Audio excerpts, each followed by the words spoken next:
Hello नमस्कार दोस्तों। इस लेक्चर में मैं थोड़े से एक्स्ट्रा क्वेश्चन करवाने वाला हूँ आपको रिंग के बारे में, कुछ ऐसे जो किताब से बाहर हो।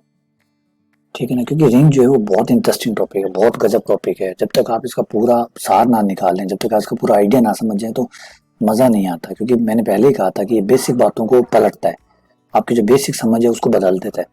जो आप पहले फंडामेंटल सोच रख के चलते थे कि ऐसा होता है ऐसा होता है ऐसा होता है, ये सबको बदल देता है। ठीक है, मैं जबरदस्त भी आज मैंने व्हाट्सएप पे भी एक अच्छा सा क्वेश्चन डाला था, बड़ा प्यारा क्वेश्चन था। देखिए उसको मैं आपको यहाँ पे करवाऊंगा। क्वेश्चन ये था कि मान लीजिए आपके पास ये सेट है, सेट का नाम जी डाल लीजिए। 0, 2, 4, 6 एंड 8 और संक्रियाएं जो है, जो ऑपरेशन है वो +10 और ×10 है। अब भाई यहाँ पे बड़ा एक जबरदस्त चीज होने वाली है, वो है तत्समक जीरो होगा। तत्समक जीरो होगा, योज्य तत्समक जो है वो जीरो होगा। लेकिन पता है इसका गुणन तत्समक है, गुणन तत्समक है इसका। अगर आप इसका गुणन तत्समक निकालें तो निकलेगा, लेकिन दुर्भाग्य से जिस गुणन तत्समक को आप यहाँ ढूंढ रहे हैं वो नहीं होता। क्योंकि आपको याद होगा, आप कहते हैं जब +10 या +5 +6 जो होते हैं तत्समक 1 होता है, लेकिन यहाँ 1 है ही नहीं, तो आपसे गुणन तत्समक नहीं कह सकते। यहाँ 1 है ही नहीं। ऑब्वियसली बात है, मैं आपसे इस बात से एग्री करूंगा। अगर आप यहाँ 1 अगर इसमें होता और 1 से गुणा करते तो 1 कोई में कोई इफेक्ट नहीं डालता, तो 1 गुणन तत्समक होता। लेकिन याद रहे, परिभाषा पे जाइए बेटा, परिभाषा पे जाइए। परिभाषा ये कहती थी कि गुणन तत्समक वो होता है जो संक्रिया करने पर फर्क नहीं डालता, प्लस प्लस प्लस एक बात और, वो समुच्चय के पास होना भी चाहिए।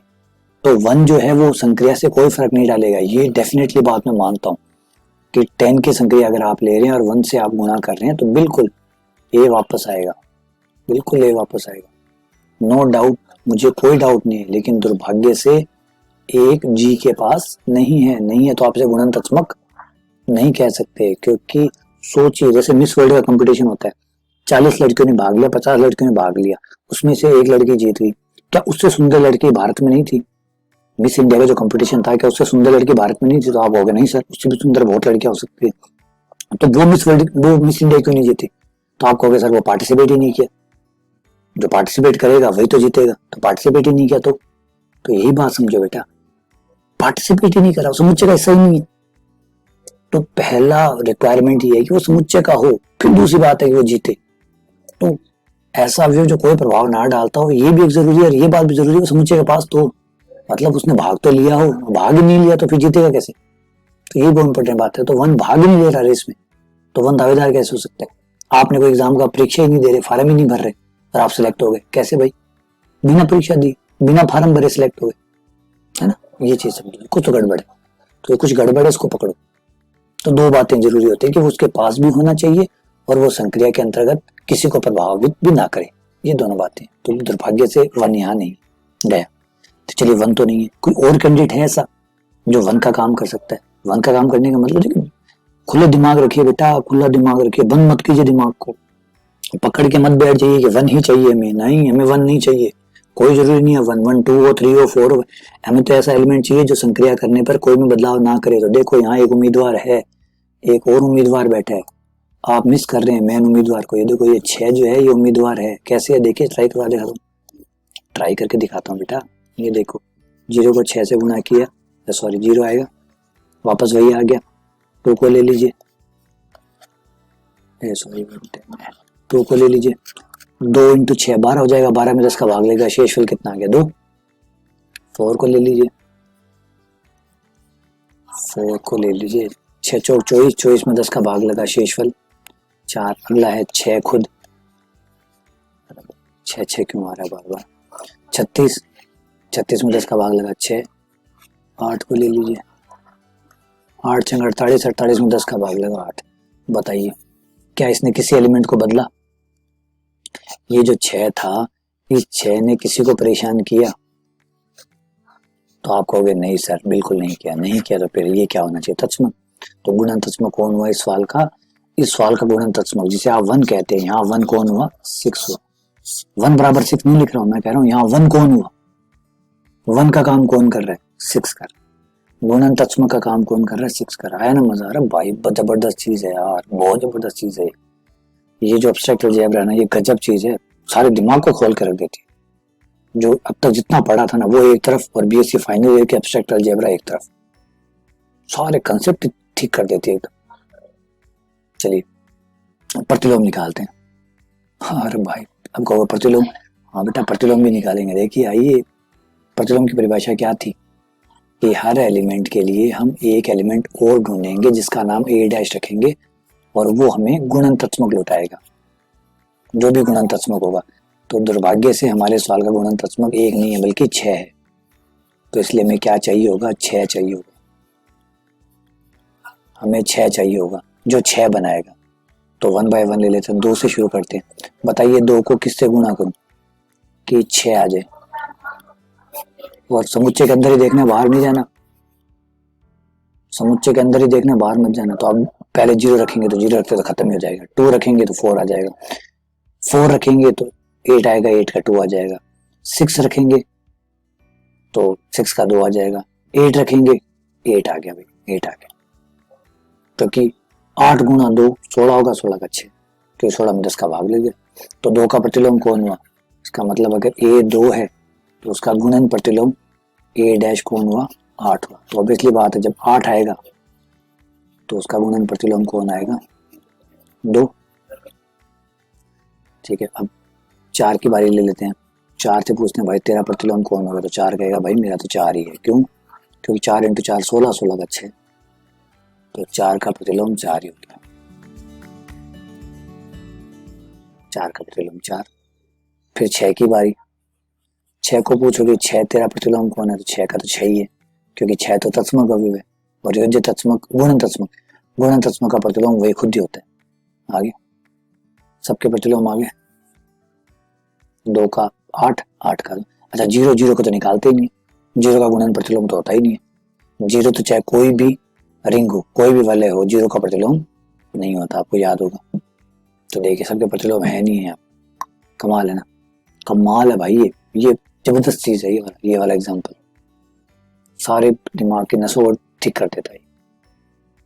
तो ये इसके अंदर सब चीजें मिल रही है आपको। देखिए इसके पास तत्समक है, प्रतिलोम है, गुणन तत्समक है, इसमें वलय तो ये ऑलरेडी है ही, इसके पास तत्समक है। ठीक है, नंबर 2 इसके पास सबके प्रतिलोम है, किसी का प्रतिलोम बाहर नहीं गया, सबके प्रतिलोम यहाँ है। कर्मवीन में था सामान्य, जैसे ये जो मोड़ वाली गुणा होती है कर्मवीन में तो होती है।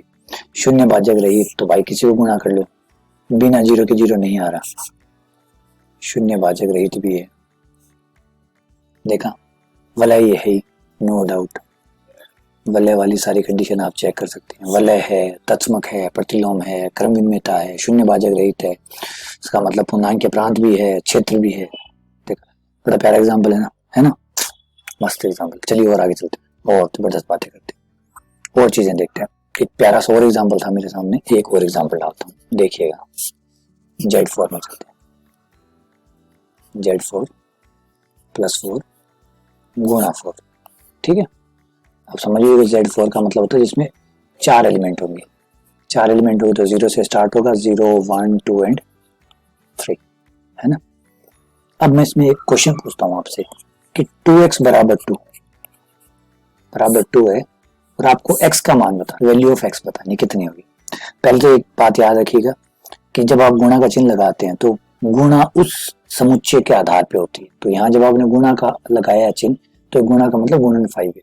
तो पहले तो ये कंसेप्ट क्लियर कर लीजिएगा, ठीक है ना। जब प्लस हो तो +4 है और गुणा हो तो गुणन 4 है ना। क्योंकि आप जिस समुच्चय पे काम करते हैं जोड़ बाकी भी उसी का ही काम करता है ना। समुच्चय जैसा संक्रिया वैसा, जैसा देश वैसा भेष। अब किसी देश में रहते हैं पहनते कुछ है तो क्या लगेगा, बड़ा अजीब लगेगा, है ना।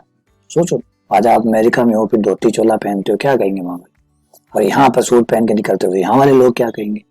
तो कुछ भी कर लीजिए आप, जैसा देश वैसा भेष, तो जैसा समुच्चय वैसी संक्रिया।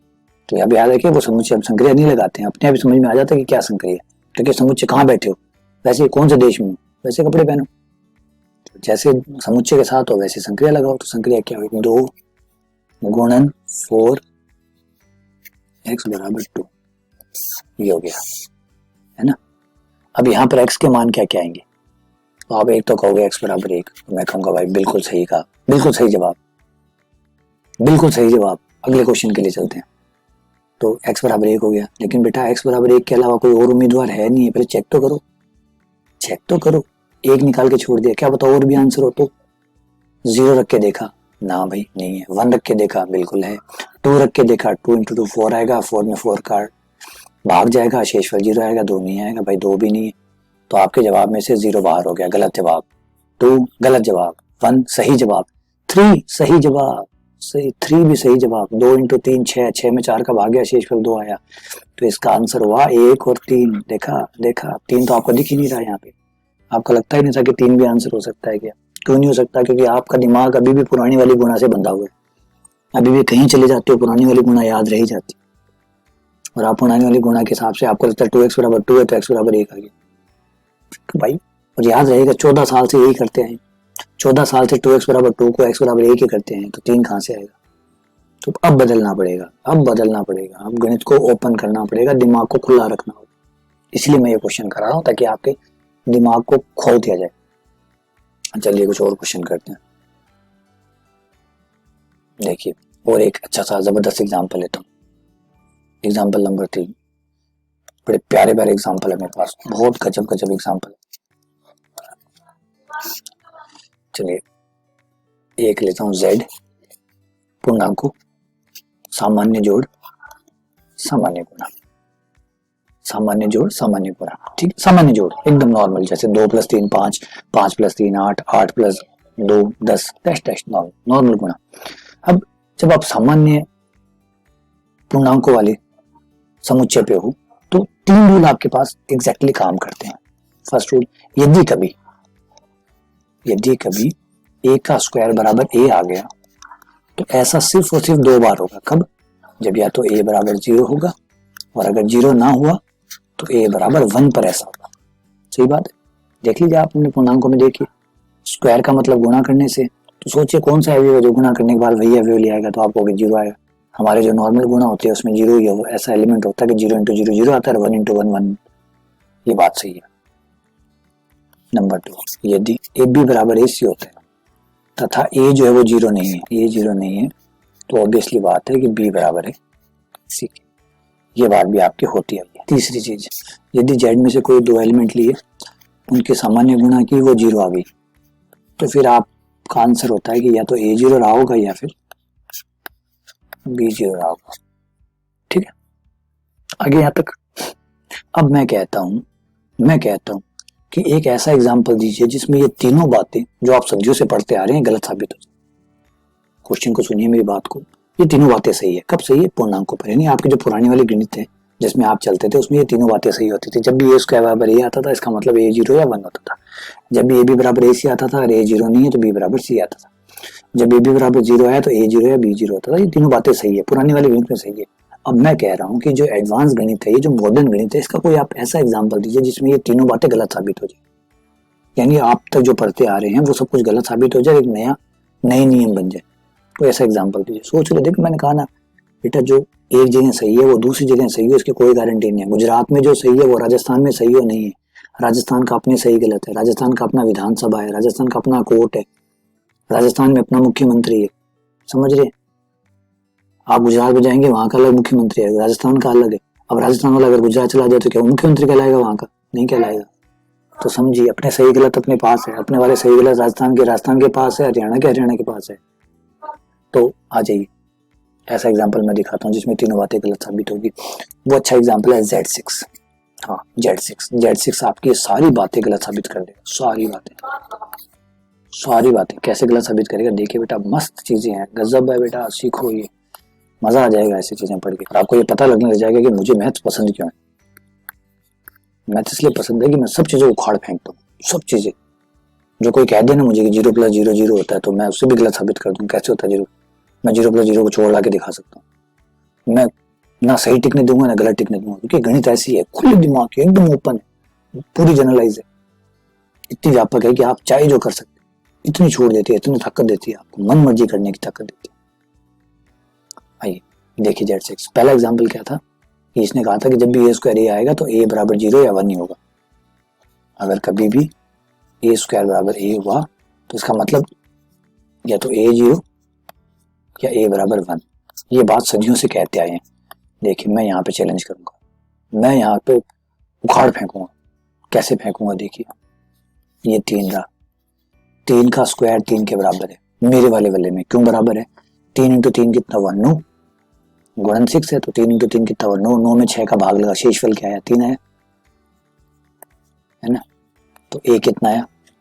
3 आया। तो ये तो कहता था कि या तो 0 आता है या 1 आता है।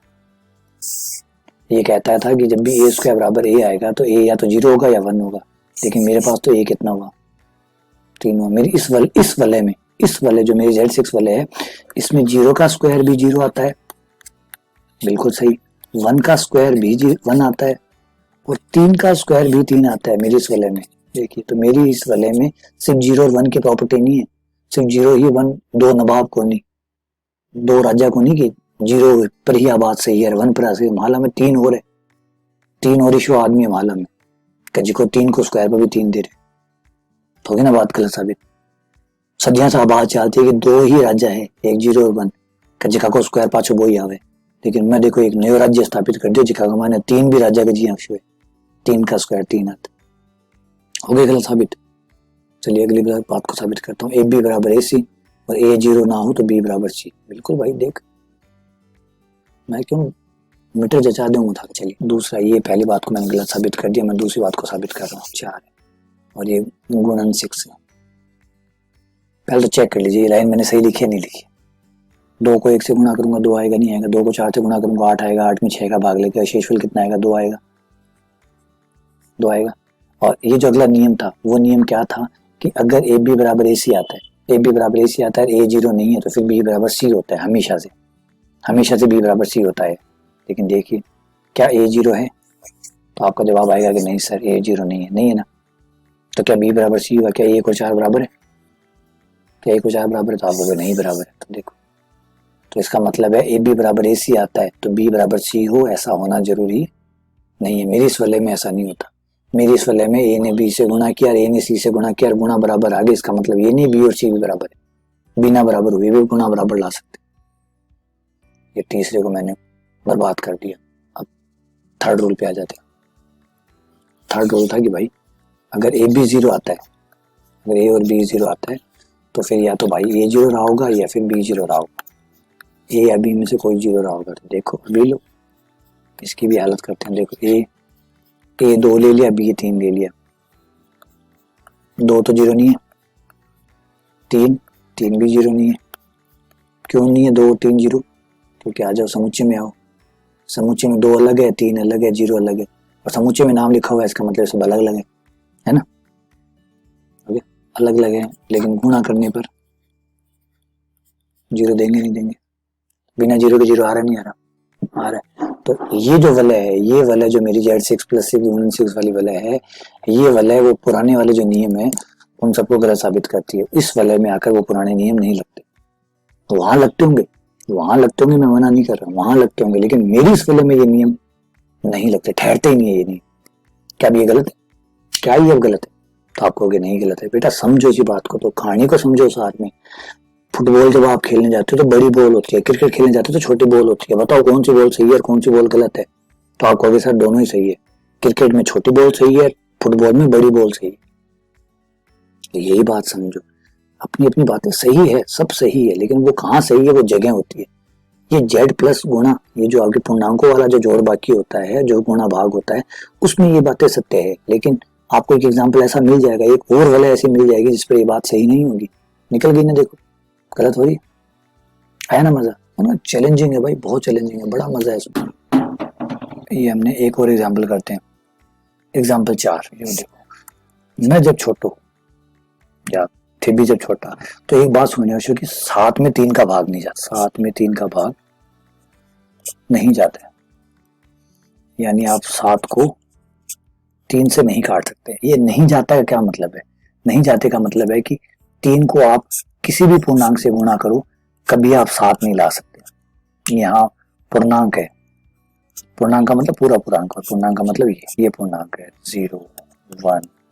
तो धनात्मक पूर्णांकों की बात कर रहा हूँ मैं एक बार, क्योंकि अगर माइनस लूंगा तो माइनस माइनस, ये प्लस है ये माइनस है तो माइनस आ जाएगा, इसलिए धनात्मक पूर्णांक ले रहा हूँ। तो इनमें से आपको कोई नंबर ऐसा नहीं मिलेगा कि 3 के साथ अगर आप गुणा करो तो 7 आ जाए, है ना। 3 को किसी से भी गुणा करिए तो 7 आ जाए। तो भाग देने का मतलब यही तो होता है ना बेटा। समझो उस परिभाषा को। आप ये कहोगे कि सर भाग देने का मतलब 7/3 होता है, तो 7/3 का मतलब क्या है? जब आप किसी में भाग देते हो, आप कहते हो 12 में 3 का भाग जाता है, कितनी बार गया? 4 बार गया। तो आप यही तो कह रहे हो कि 3 का पहाड़ा 4 बार बोलने पर 12 आ रहा है ना। किसी का भाग जाने का मतलब क्या है? वो जो एलिमेंट है, वो एलिमेंट के लिए आपको एक दूसरा एलिमेंट मिल रहा है जिससे गुणा करने पर 12 आ रहा है। वो दूसरा जो एलिमेंट मिल रहा है वो भागफल कहला रहा है। ये तो हुआ 12 में आपका 3 का भाग दिया, 4 आ गया। 4 आने का मतलब क्या हुआ कि 3 को 4 से गुणा करेंगे तो 12 आएगा। यानी जो 3 है उसके लिए एक 4 ऐसा है जिससे गुणा करने पर 12 आ रहा है। ये भागफल हो गया। ठीक है, तो इसी को तो भाग कहते हैं। तो भाग जाने का मतलब क्या हुआ कि उस पहाड़े में वो नंबर कहीं ना कहीं आना चाहिए। अगर उस पहाड़े में वो नंबर कहीं ना कहीं आता है, उस पहाड़े में, सोचो बेटा, देखो ध्यान दो, अगर उस पहाड़े में वो नंबर कहीं ना कहीं आता है इसका मतलब भाग जाता है, नहीं आता तो भाग नहीं जाता। सीधी सी बात है ना, है ना। आप जीरो को भी शामिल नहीं करते क्योंकि जीरो भी, जीरो कम जीरो जीरो होगा, है ना। इसलिए आप 1 से स्टार्ट करते हैं। तो 1 2 3 आपको ऐसा कोई नंबर नहीं मिल रहा जो 7 बनाए। इसका मतलब है 7 में 3 का भाग नहीं जाता। भाई फिर से यहाँ पे फिर से चैलेंजिंग, पहले नहीं जाता होगा, आज जाएगा। सौगन मुझे इस मिट्टी की, आज भाग देख के दिखाऊंगा। देखो 7 को 3 से काट के दिखाऊंगा। किसमें? चलते हैं Z8 में। Z8 में आ जाइए, 7 को 3 से काट के दिखाऊंगा। ये लीजिए Z8, ठीक है। 0 1 2 3 4 5 6 7। अब मैं 3 को 7 से काट के दिखाता हूँ। देखो गुणन 8 है, याद रखिएगा। मुझे कोई नंबर ढूंढना है, अगर ढूंढ पाया तो भाग जाता है, नहीं ढूंढ पाया तो भाग नहीं जाता। एक एक करके 1 बाय 1 करके सारे कैंडिडेट को ले आओ। जीरो तो हम लाएंगे नहीं, ऑब्वियसली बात है, 3 × 0 0 आएगा, वो तो नहीं होगा। 1 लेंगे तो जवाब आया कि नहीं, ये काम नहीं करता। 2 को लिया, हाँ भाई 2 भी काम नहीं कर रहा। 3 × 2 6 हो जाएगा। 3 को लिया, 3 × 3 9 हो जाएगा, 9 3 1 आएगा, नहीं चल रहा। 4 लिया, 12 आएगा, 12 में 8 का भाग दिया, 4 आएगा। 5 लिया, 5 लेते ही हो जाता है 15, 15 में 8 का भाग लगते ही, 15 में 8 का भाग लगते 7 आ गया भाई। 15 में 8, 3 × 5 कितना हुआ? 15। 15 में 8 का भाग गया तो शेषफल कितना है? 7 आ गया। इसका मतलब ये हुआ कि 7 में 3 का भाग जाएगा तो 5 आएगा। 7 में 3 का भाग जाएगा तो 5 आएगा। आया मजा? गया भाग? 7 में 3 का पूरा भाग गया। कितनी बार गया? 5 बार। मैंने कहा था ना भाई, बहुत गजब है, बहुत गजब गणित है। तो उम्मीद करता हूँ ये बात भी आपको बड़े अच्छे तरीके से समझ में आ गई होगी। चलिए कुछ और एग्जांपल लेते हैं, और चीजों को, जो पुरानी चीजें हैं, जो पुरानी कहावतें हैं, उनको गलत साबित करते हैं। एक पुरानी गलत साबित जो कथन है वो ये है कि कभी भी आप जब भाग देते हैं तो हमेशा बड़े नंबर में छोटे नंबर का भाग लगता है, कभी भी छोटे नंबर में बड़े नंबर का भाग नहीं लगता। तो एक इसका भी कोई एग्जाम्पल लेते हैं, काउंटर एग्जाम्पल की। नहीं, ये बात सही है, लेकिन ये सिर्फ आप वाली जो स्थिति है उन्हीं में सही है। अगर आप उससे बाहर निकलेंगे और बाहर निकल के दुनिया को देखेंगे तो ये बात भी गलत साबित हो जाएगी कि आप जब कहते हैं कि छोटे नंबर में ही बड़े नंबर में ही छोटे नंबर का भाग जाता है, सॉरी। तो Z6 का एग्जाम्पल फिर से ले लेते हैं। ये लीजिए +6 गुणन 6, इसका एग्जाम्पल ले लीजिए। इसमें 2 नंबर को आप देखिए, जैसे 4 और 5 को ले लीजिए। 4 और 5 की गुणा कराइए। 4 और 5 की गुणा कराने पर आपके पास आएगा 20, 20 में 6 का भाग जाएगा 2। तो जो ये समझाता है, अगर 4 और 5 की गुणा करने पर 2 आया, इसका मतलब है कि 2 में 4 का भाग देने पर 5 आएगा, क्योंकि भाग क्या होता है? गुणा का उल्टा ही होता है। अगर इन दोनों ने गुणा करके, याद कीजिए, जब आप कहते हो A और B की गुणा करने पर C आया, इसका मतलब C में A का भाग देने पर B आएगा, और C में B का भाग देने पर A आएगा। तो 2 में 4 का भाग देने पर 5 आएगा, वह 2 में 5 का भाग देने पर 4। चलिए कुछ और जबरदस्त एग्जांपल लेते हैं। अगर कोई आपसे पूछे कि 2/3 और 5/4 कितना होगा, ठीक है, वो भी आपसे पूछे कि Z6 में बताइए, Z6 में ये क्या होगा, बिल्कुल बताएंगे। क्या होगा? 2/3 का मतलब क्या होगा? 2/3 का मतलब हुआ 2 × 3 का इनवर्स। 5/4 का मतलब क्या हुआ? 5 × 4 का इनवर्स। इनवर्स हुआ। पहले अपन 3 का इनवर्स निकालते हैं। अच्छा, Z6 में आते हैं। 0 1 2 3 4 एंड 5 +5 +6 गुणन 6। तो भाई 3 का इनवर्स का मतलब 3 को किससे गुणा करूं, गुणन 6 करवाना है, किससे करूं कि 1 आ जाए। तो अगर मैं 4 से गुणा करता हूँ, 2 से गुणा करता हूँ, 1 से गुणा करता हूँ, 5 से गुणा करता हूँ तो नहीं आ रहा। 0 से किया नहीं आएगा क्योंकि 0 आ जाएगा। 1 से करूंगा तो 3 आ जाएगा, 2 से करूंगा तो 0 आ जाएगा, 3 से करूंगा तो 9 आएगा, 9 में 3 आ जाएगा। 4 से करूंगा तो 12, 12 का 0 आ जाएगा। 5 से करूंगा तो 15 आ जाएगा, 15 का 3 आ जाएगा। तो भाई ऐसा कोई एलिमेंट है ही नहीं, इसका मतलब 3 का इनवर्स संभव ही नहीं है। तो भाई 3 का इनवर्स है ही नहीं, 3 का इनवर्स नहीं है, इसका मतलब आगे हल होगा ही नहीं। तो इस सवाल को हल करना संभव, इसका हल संभव नहीं है। Z6 में 2/3 को 5/4 से नहीं जोड़ा जा सकता क्योंकि 3 का इनवर्स नहीं है। देखा है ना मजेदारी। अच्छा Z5 में चलते हैं, इसी चीज को Z5 में सॉल्व करें तो 5 नहीं ले सकते फिर आप, है ना। Z5 में तो 5 कैसे लेंगे, चलिए 4/2 ले लेते हैं, ठीक है। और इस बार अपन सब कुछ ले रहे हैं Z5 का मतलब हो गया 0, 1, 2, 3 और 4। चलिए ये वैसे ही कहलाएगा गुणन 5, 3 का इनवर्स प्लस 6, 4 गुणन 2 का प्रतिलोम। 3 का गुणन प्रतिलोम निकालिए। 3 को किससे गुणा करें, मतलब गुणन 6 करें कि बराबर गुणन तत्समक आ जाए जो कि 1 है। तो भाई जवाब मिला 1 से करेंगे नहीं, 2 से करेंगे नहीं, गुणन 5 है, सॉरी गुणन 5 है भाई, गलती से लिख दिया, क्षमा करें। गुणन Z5 चल रहा है ना, तो गुणन 5 हो गया। तो आंसर आया 2। 3 को 2 से गुणा करेंगे तो 1 आएगा क्योंकि 3 गुणा 2 6 होगा, 6 में 5 का भाग लेगा, शेष देखेगा। तो 3 का इनवर्स आ गया 2। और फिर ये 2 रहा, 2 का इनवर्स ऑब्वियसली बात है, जब 3 का इनवर्स 2 है तो 2 का इनवर्स 3 होगा। ये मान यहाँ प्लग कर दीजिए, जैसे ये मान यहाँ रखेंगे डालेंगे तो ये 2, 3 का इनवर्स जो है वो 2, 2 का इनवर्स 3, ठीक है। अब 2 × 2 4, कोई दिक्कत नहीं। 4 × 3 12 है ना, और 12 में 5 का भाग लगा, शेषफल 2 आ गया। 3 2 6 आ गया, 6 में से 5 गया 1, तो ये जोड़ आया 1। 2/3 और 4/2/3 और 4/2 का जोड़ कितना आया, 1 आया, है ना। कमाल, जबरदस्त है ना। तो देखिए यही मजेदार चीज है, आप चैलेंज करते हो, पुरानी चीजों को चैलेंज करते हो, नई चीजें बनाते हो, इससे ज्यादा मजेदार क्या हो सकता है ना। इससे ज्यादा मजेदार क्या हो सकता है कि जब आप कुछ नया बनाने की सोच रहे, कुछ नई चीजें पढ़ने की सोच रहे। तो ये बुक भाई आपकी हर जिज्ञासा को शांत करती है, हर जिज्ञासा को। ये तो रिंग थ्योरी है बेटा, फील्ड थ्योरी तो उससे भी जबरदस्त है, वो तो क्या कहूँ मैं, कितनी गजब चीज है वो, पूछिए मत। मतलब जो चीजें आप जानना चाहते हैं, जो चीजें, सब कुछ बदल देता है, वो सब कुछ बदल देता है, सोचने का सारा तरीका बदल देता है। इतना मजा आता लगता है मैथ्स के अंदर। चलिए इतने एग्जाम्पल काफी होंगे, अगर और चाहिए तो मुझे बता दीजिएगा, मैं और डाल दूंगा। ये थोड़े एक्स्ट्रा एग्जाम्पल थे जो आपको बदल के रख दे, इसलिए धन्यवाद। बाकी अगले लेक्चर में